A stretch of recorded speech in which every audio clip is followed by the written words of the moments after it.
What's up everyone, it's ENDYMION, and today is one big mega stuffed video about everything happening over there at woke Ubisoft and their gigantic misfires that just keep piling up. From Assassin's Creed Shadows uniting an entire nation in hatred to Star Wars Outlaws looking outdated and bad when it's not even out yet.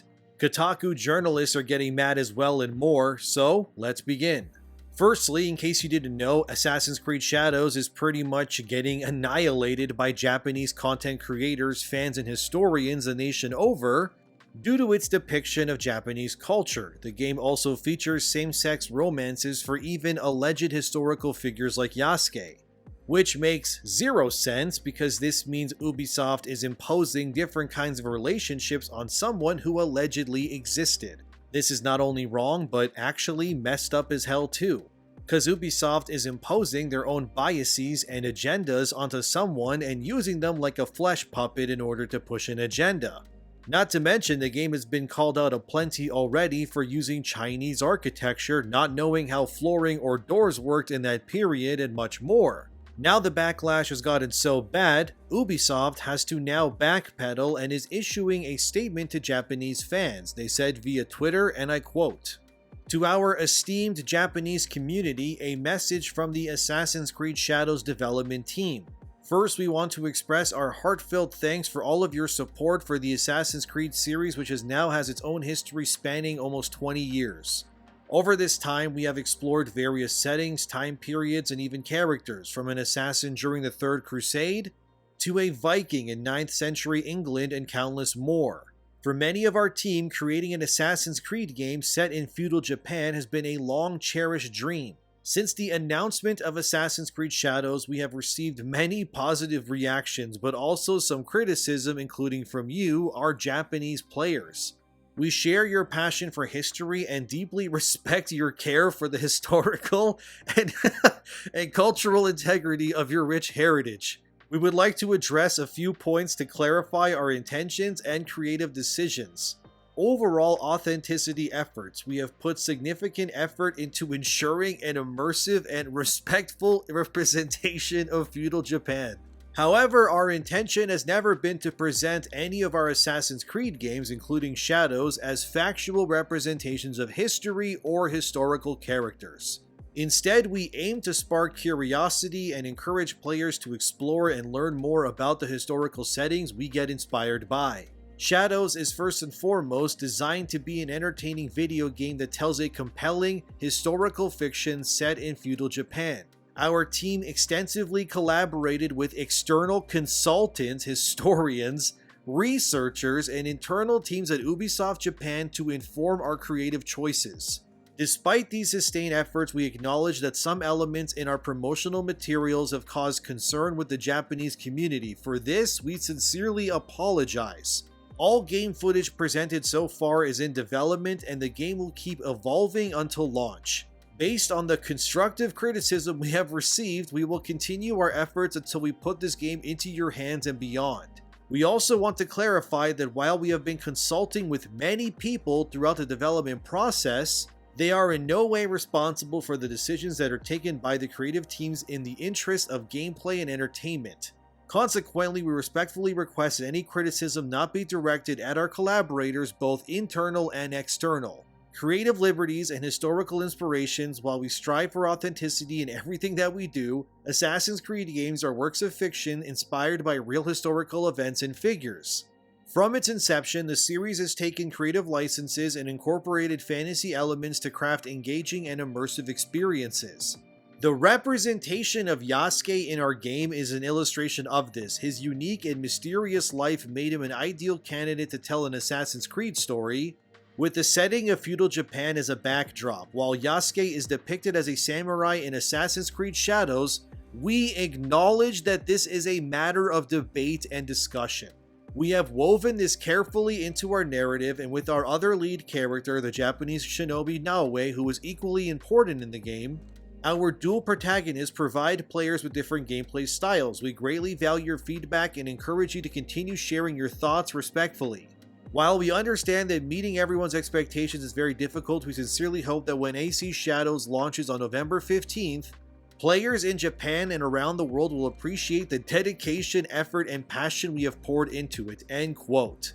Wow, there's a lot to dissect there, and honestly, it just sounds like a bunch of corporate gobbledygook. That will not dissuade anyone from calling out Ubisoft even further. The fact they say in their apology post that they know Yasuke is not canonically a samurai, yet they use them anyways, that's insane to me. They admit that it's all complete nonsense, but they knew if they wanted to appease their DEI overlords, they had to do something drastic due to how homogenous places like Japan were back then and still are to this day. We should also remember that Asian cultures are usually also treated with contempt and blatant racism from many corners of the world, especially the West. So it doesn't really surprise me that a Western studio took this rich Japanese culture and then turned it into complete slop like this. I don't think that this will change anything in terms of how Japanese players feel about the game, mostly because the statement doesn't say that it will go to any lengths to address these problems in any meaningful way. They basically posted this, which can be summed up as, "We hear you guys hate this, but our hands are tied, this content is already made, so we don't have time to fix it. So please just accept our apologies and still buy this game," but no, it's not going to cut it. Look, I enjoy Assassin's Creed a lot. It's my comfort garbage food game series, if you will. I know it's not going to be amazing. It'll always have problems, and if you ask me to remember a single side quest I did in Origins, Odyssey, or Valhalla, I couldn't tell you because the writing is usually very forgettable. But I still have my fun running around these places, fighting people, stealthing around, and being a general nuisance to the people of the time period I'm in.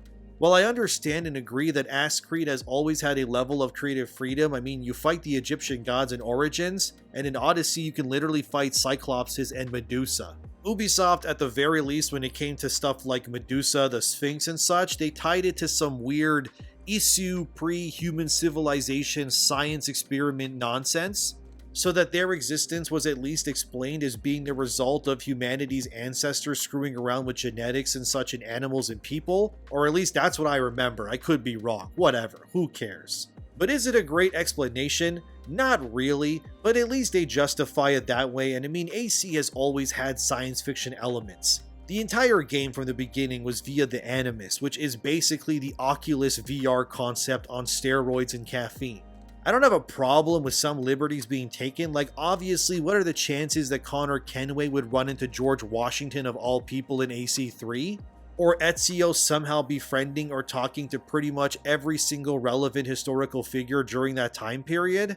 I get it, there are creative liberties taken, I understand this, but the fact of the matter here is that Assassin's Creed has skirted this tightrope by at least keeping the character you play as a fictional person that made sense during that setting. Yasuke makes no sense being there. There's already been too many reports that the guy who wrote the book on Yasuke, whose name is Thomas Lockley, was just lying the entire time, and he's since deleted all his socials and went into hiding pretty much to avoid any conflict. Ubisoft could have honestly avoided like 90% of the backlash here if they just made the main character of Shadows like Eivor in Valhalla. Just give us one character, either male or female, let us choose, and then you could have your creative liberties, I guess. Had Valhalla starred a black Viking, it would be just as ridiculous as Yasuke, because then Ubisoft is implying that the settlement of Viking culture in England was actually spearheaded by some random black guy or woman who has no ties to that culture in the first place. And we already know in Shadows that Yasuke will save Japan from his oppressors and free the people of Japan, making him, quite literally, a black savior amidst a sea of people who look nothing like him. Like, based on what we know and the supposed info we have on Yasuke, pretty much Yasuke was brought to Japan as a slave by the Jesuits. And then Oda Nobunaga saw Yasuke and he was fascinated by his black skin, and he basically bought the slave from the Jesuits so that he could use him as a prop at parties. Like, there's literal documents stating that Oda would make Yasuke dance and pretty much act like a court jester to entertain his guests. And Oda would make Yasuke carry his tools for him, and that's it. The guy never saw any real combat either. Then during the Honnoji incident in 1582, Oda Nobunaga would be betrayed by his retainer Akechi Mitsuhide, who was a battle-proven warrior and a general, and once Oda's residence was surrounded by enemy forces, he would perform seppuku and end his own life. Apparently Yasuke, terrified that his master, who, used him as a pet, would then try to seek refuge with Oda's son. But Akechi the general and his men would find Oda's son, and his son would end up performing seppuku too. Akechi apparently didn't kill Yasuke because he knew this random guy who wasn't from Japan wouldn't be a threat to his campaign anyway. So he literally just gave Yasuke back to the Jesuits and told them to get lost, and then we never heard of this Yasuke guy ever again. Yet here he is, a big badass black samurai guy just mowing down Japanese soldiers like he's the Terminator. When the guy didn't do anything but dance and twerk for Oda as they laughed at him, which yes, in a sense, Oda and his friends were likely using Yasuke as a racist pet. But I mean, this was back in the 1500s, what are you gonna do, cancel them now? Obviously that's not gonna happen. It was a very different time where each nation was pretty much 99% of their own people and that's it. Yasuke would not be allowed to just wander aimlessly killing people with no remorse. What's funny is that once Ubisoft apologized, of course Kotaku's woke editor-in-chief Alyssa Mercanti had to chime in, and here's what she said. Maybe just say your racist response to a video game is indicative of moral decay get bent instead of this. Alyssa is obviously frustrated that every single time her side of the aisle tries to get away with nonsense, the public just destroys them. For someone who is so confident in their ideology, it's astounding how often it fails, gets dismantled, or made fun of on a regular basis. Also, Alyssa's response is tone deaf as hell because as always, activists never actually have any skin in the game. She really thinks it's better if Ubisoft, a company with a lot of money, jobs, and goodwill riding on the backs of Shadow succeeding, believes that it's a better idea to attack the customers further and double down on virtue signaling. You couldn't write something more stupid than the reality that these activists live in. Had Ubisoft done what Alyssa Mercanti here believed was the right move, they would be currently getting swarmed 10 times as hard with negative feedback. It's bad enough already that I think a lot of people are not going to buy this game on principle alone. Why in the holiest of hells would you think it's a good idea to make the situation even worse?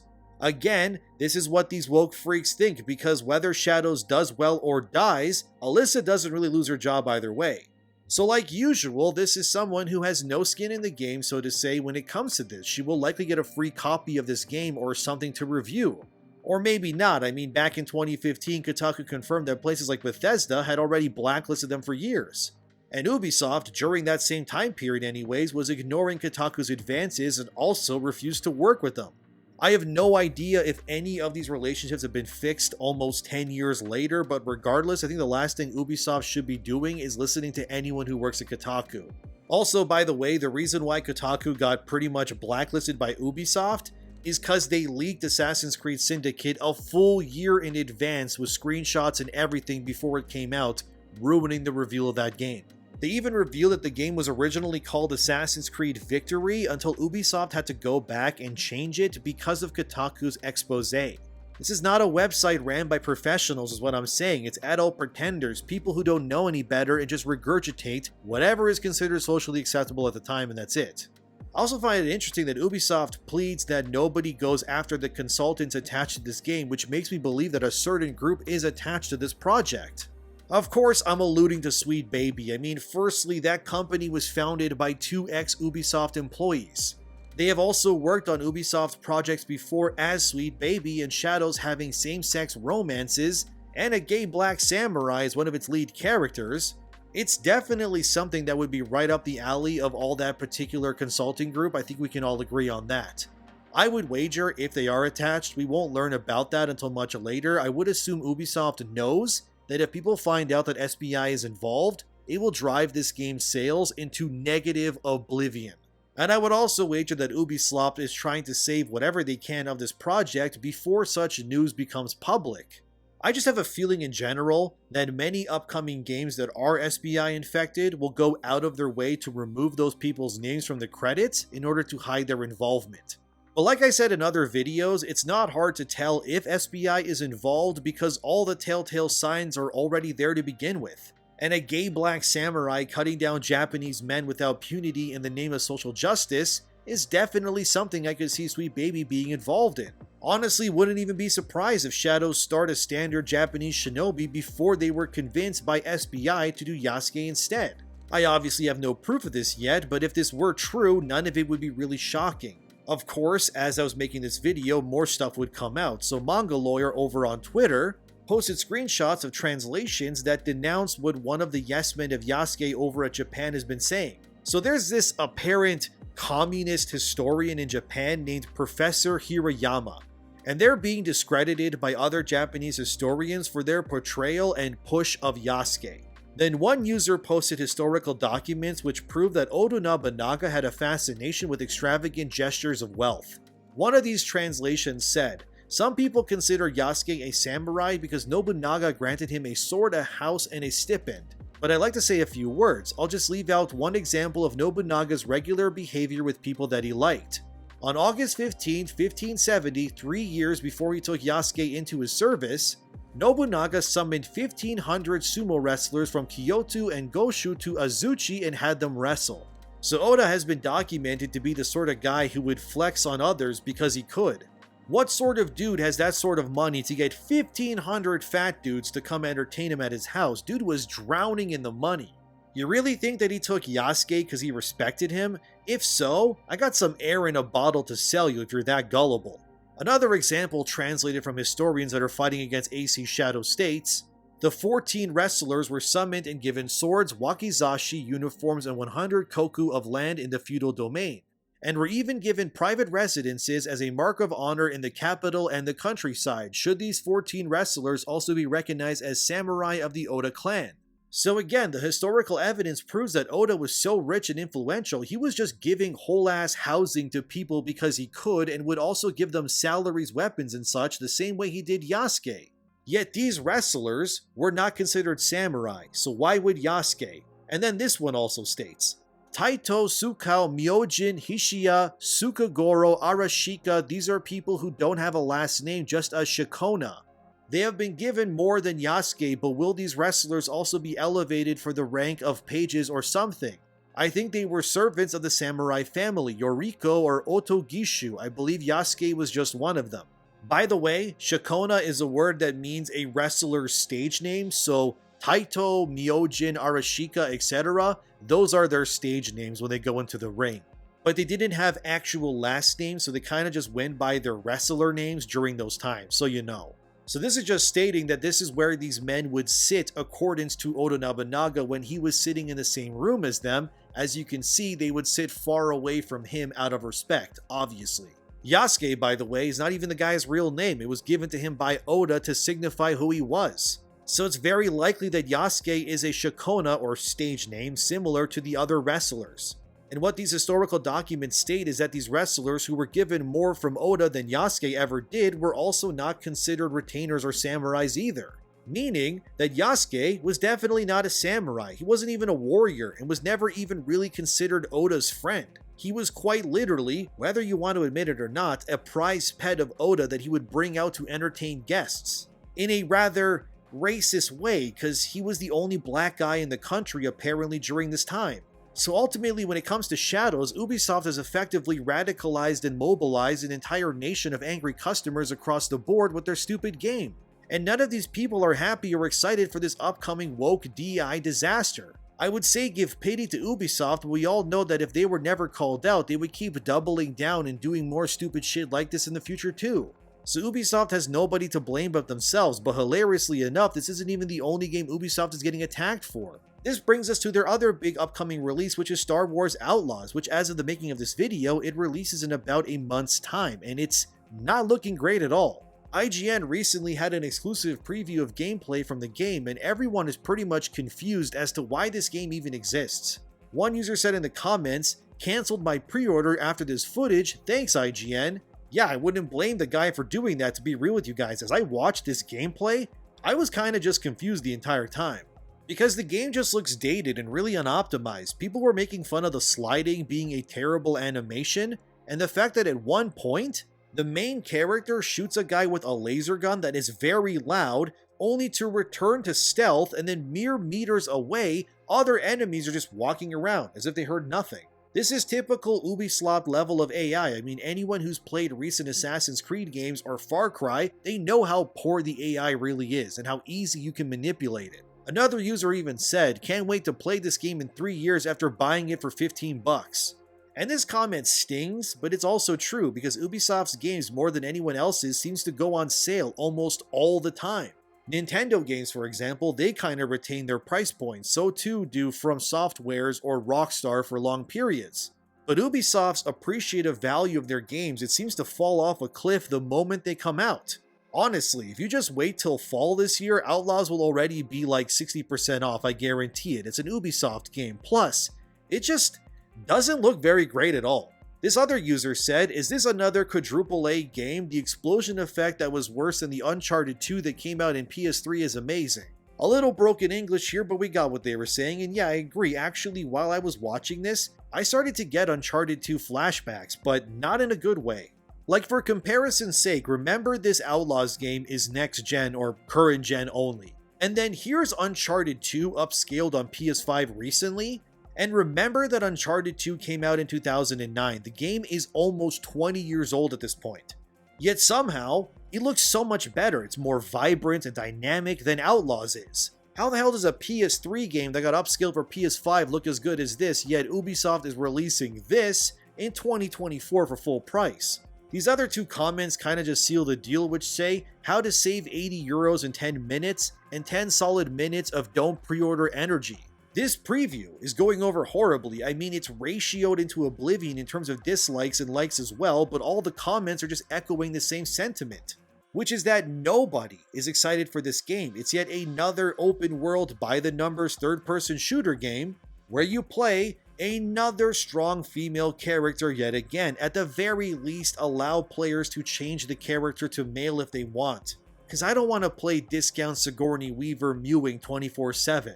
But I mean, Ubisoft is rightfully pissing their pants. I mean, this Insider Gaming article tells it all. Ubisoft has put more money into marketing Star Wars Outlaws than any other game. This just means that Outlaws is already costing Ubisoft a crap load of money already, basically. Yves Guillemot, who is Ubisoft's CEO, said this during an earnings call.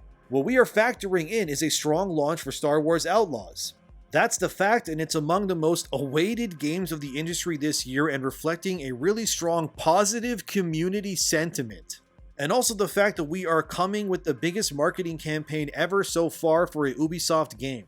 Oh boy, you gotta love the swindling of these CEOs. If this were true, it wouldn't be getting attacked like it is right now. This also comes in where Ubisoft's stock has dropped 12%, although they have made about $20 million more in this quarter than they expected to do as well. When asked to comment on Ubisoft's future, here's what that same CEO had to say, and I quote, "In a selective market, we delivered a strong start to the year with net bookings above targets, reaffirming that we are on the right track. The quarter notably saw the launch of XDefiant that is off to an encouraging start as we continue to grow the audience at a steady pace and plan a quarterly roadmap of content that will allow us to firmly establish the game over time. We also held Ubisoft Forward, that is always a key event for our teams and players, during which we showcase content that is very much aligned with our strategic focus on our two key verticals, open world adventures and games as a service narrative experiences. The gameplay we presented for our two highly anticipated upcoming premium titles, Star Wars Outlaws and Assassin's Creed Shadows, was not only praised by players and critics alike, but also highlighted the cutting-edge capabilities of our game engines. We also presented a strong pipeline of content that will continue to feed our live titles. As we progress through, all our efforts are focused on successfully launching our promising new releases and positioning them as long-lasting value drivers for Ubisoft, while continuing the transformation of our organization. We are excited about the future and confident in the sustained progress of our turnaround through the year." End quote. It seems like Yves and his yes men are positive about the future of Ubisoft, but it honestly seems like their two big tentpole releases for this year are just drawing a lot of ire and negative feedback. I also tried XDefiant, mostly because a friend of mine pushed me into playing it, and I wasn't impressed by what I played. It just kind of felt like a cheap version of Call of Duty with floating Nerf gun shooting mechanics, and the character designs were sauceless, and the abilities were pretty boring too. Ubisoft's games are just the most designed by committee content there is right now. I really don't know how else to say it. Everything just feels very safe by the numbers and homogenized, nothing feels unique, and if the best they have for this year is a Star Wars game that looks like it came up for the PS3, with an ugly mongoloid strong female character, and the gay black samurai simulator that is causing uprisings in Japan, I mean, none of it sounds good to me. It's as Grums once said, just don't buy their games and they'll be forced to change. Or if you really want to play these, just wait till they're on deep sale so Ubisoft gets as little money as possible for these things. And of the two, I think Outlaws looks less offensively bad to me. It just sort of looks average at worst. Nothing about it seems all that exciting, but Shadows to me, it just looks like a goddamn mess. Not to mention, whenever the demo shows the characters' faces during conversations, everyone looks like animatronics wearing the skin of human beings. How the hell does Mass Effect character models look more lively than your Samurai game in 2024? But this is what Ubisoft is considering cutting edge right now, a slew of made-by-committee sweet baby-drenched agendas designed to over-monetize your experience the entire time. Finally, I just want to read what Khalif Adams said, who's this guy that is a yes-man for Kotaku and hates the whole Gamergate movement. Here's what he said about Shadows and Ubisoft's apology. Sometimes when you try to thread the needle, you give power to the same people who are actively trying to destroy your work, your art, and your craft. Overall, this is a thoughtful statement, but framing Yasuke's samurai status as a debatable thing emboldens the grifters and diminishes the impact a story like this has. Naoe has always been just as important to the story as Yasuke. This has been evident even in the marketing, unless it has been vastly different in Japanese markets, which would make this message make more sense. Either way, I wish we didn't give ground to bad faith arguments, faux historians, and YouTube tinfoil hat wearers, because at the end of the day, they are not your audience. Khalif, I am definitely more of an Assassin's Creed fan, or I guess Ubisoft games in general, than you will ever be. I've platinumed multiple of their games and beaten every mainline series installment for Assassin's Creed. Like, I've platinumed Assassin's Creed Syndicate, Origins, Odyssey, Valhalla, and Mirage. That was the last one, right? Yeah. And then as for Star Wars, I've also 100%ed both Star Wars Jedi Order games and also even platinumed many other Ubisoft titles. I've platinumed Far Cry 3, 5, 6, New Dawn, Primal, and even new stuff like Immortals Phoenix Rising, not to mention, I 100%ed Child of Light as well as more. I've played Ubisoft games extensively, okay? I know what they're about. You're just mad that your pathetic excuse for a movement is falling apart, and your side is getting called out for being bad faith actors yet again. What a surprise. Remember, this is the same guy who had the voices in his head come up with reasons as to why Gamergate 2 happened that weren't true. So none of this is surprising. Khalif is a clown, as is Alyssa Mercanti, his buddy that he interviews on his podcast as a shill for modern gaming. Don't give these people an inch in their battles. We will change gaming one moronic title at a time. As always, thank you for watching. Subscribe, share, like the video, and thanks to my patrons and members. You can sign up for $3 if you want exclusive badges and emojis. Thanks for being here, enjoy some games, and I'll see you soon.